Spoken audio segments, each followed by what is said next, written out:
Ulah tersangka kasus dugaan pemerkosaan Priguna Anugrah Pratama yang memperdaya 3 wanita dalam rentang sepekan membuat sejumlah pihak bertanya, apa daya pikat yang dimiliki tersangka? Pertanyaan serupa itu muncul sebab beberapa permintaan tersangka dipandang ganjil. Lalu bagaimana masyarakat awam mewaspadainya? Simak selengkapnya dalam Benang Merah. Awas tipu muslihat, aksi bejat.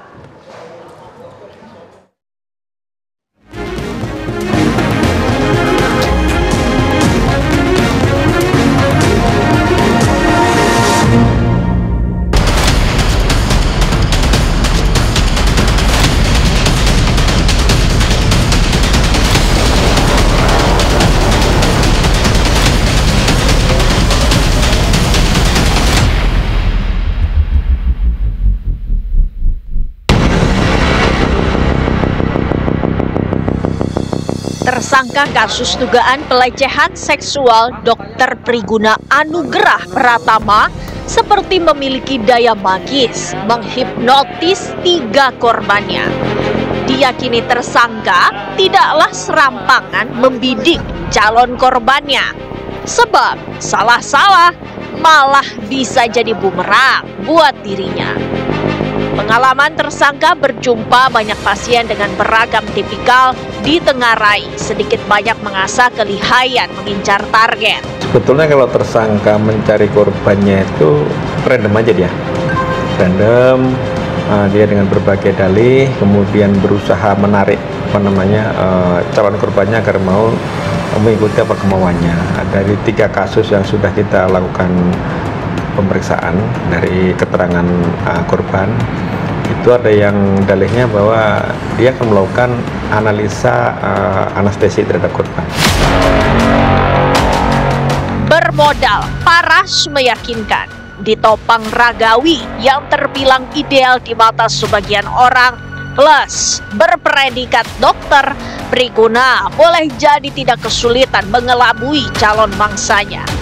Kalaupun untayan bujuk rayunya tak mempan, alasan medis bisa jadi pilihan. Kalau kita bicara tentang motif mengapa seseorang melakukan kekerasan seksual, termasuk perkosaan, ada banyak. Penjelasan yang paling utama adalah terkait dengan kontrol atau kendali, unjuk kebolehan, unjuk kemampuan bahwa saya bisa menguasai pihak lain, saya bisa mengendalikan pihak yang bergantung hidupnya pada diri saya dan sejenisnya. Begitu calon mangsa mulai masuk perangkap, perlahan Priguna melancarkan jerat-jeratnya. Seperti meminta calon korban agar bersedia berduaan saja dengan tersangka. Priguna yang disebut memahami situasi lingkungan di sekelilingnya dengan baik, lantas mengarahkan korban-korbannya ke tempat yang sekiranya tidak menarik perhatian banyak orang. Selain tempat, kapan waktu yang tepat untuk beraksi tampaknya juga menjadi pertimbangan tersangka. Jadi kalau cara mikatnya itu dia berusaha meyakinkan korban-korbannya ini. Mungkin dari catatan medis, seperti korban dalam catatan medis itu bahwa dia mengalami semacam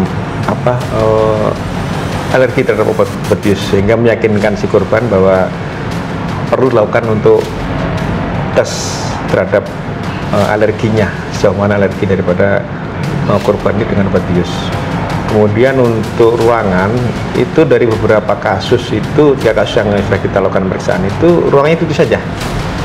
Karena memang di ruangan itu kan itu ruangan masih baru, belum pakai, sehingga otomatis di situ penjagaan juga masih longgar, pengawasan masih longgar di ruangan itu. Kemudian dia cara masuknya juga kadang dari depan, kadang dari tangga darurat di situ. Mungkin dia sudah survei, barangkali di situ mungkin ruangan yang paling longgar pengawasan, karena memang belum ada pasien di situ ya, dan ruangan itu memang belum digunakan sama sekali. Bukti kemarin dari kita lakukan olah TKP ulang itu, semua ruangannya di lantai itu memang belum dipakai untuk perawatan pasien. Saat tersangka mendapat keyakinan penuh bahwa calon korban tidak mungkin kabur dari perangkapnya, disitulah momen yang ditunggu Priguna. Tanpa sepengetahuan calon korbannya, tersangka memasukkan obat bius yang membuatnya tak sadarkan diri. Tersangka pun leluasa melancarkan aksi bejatnya. Contoh satu korban yang kita lakukan pemeriksaannya, yang terakhir yang melakukan itu kan kebetulan keluarganya sedang dirawat. Kemudian dengan alasan bahwa akan dilakukan tindakan, kemudian akan mengambil sampel darahnya, yang dimana kemudian pasien sendiri dalam kondisi kritis, kemudian dengan dalih bahwa cukup keluarganya saja akan dilakukan pengambilan sampel darah. Nah, kebetulan juga mungkin keluarganya kurang mengerti barangkali, kemudian juga dalam kondisi yang mungkin panik dan sebagainya karena orang tua dirawat, sehingga dia mengikuti kemauan daripada si pelaku ini. Briguna boleh jadi tidak menyangka bila ulah tercelanya bakal terbongkar. Keberanian salah satu korban berinisial FH menceritakan kegelisahan usai mendapat perlakuan keji tersangka menjadi pintu masuk petugas membongkar kasus ini. Tidak sekedar melapor, korban juga membekali diri dengan hasil visum untuk menguatkan laporannya itu. Korban sendiri pada saat selesai dia dibius, pada saat siuman, kemudian dia pusing, kemudian kembali keluarganya, dan pada saat akan buang air kecil dia merasa sakit di alat vitalnya. Kemudian dia melaporkan keluarganya, kemudian keluarganya melaporkan ke pihak rumah sakit, sehingga pihak rumah sakit kemudian mengambil swab dan ditemukan ada dugaan kekerasan seksual. Berkaca dari kasus dugaan kekerasan seksual yang dilakukan Briguna, beberapa langkah antisipasi dapat ditempuh agar masyarakat lebih awas dan kejadian serupa tidak terulang. Ya, saya kira mungkin masyarakat tidak perlu khawatir dengan kejadian ini. Ya, apabila mungkin dirawat dan sebagainya di rumah sakit, apabila ada permintaan-permintaan yang di luar prosedur, mungkin bisa konfirmasi dengan dokter penanggung jawab atau dengan pihak rumah sakit langsung.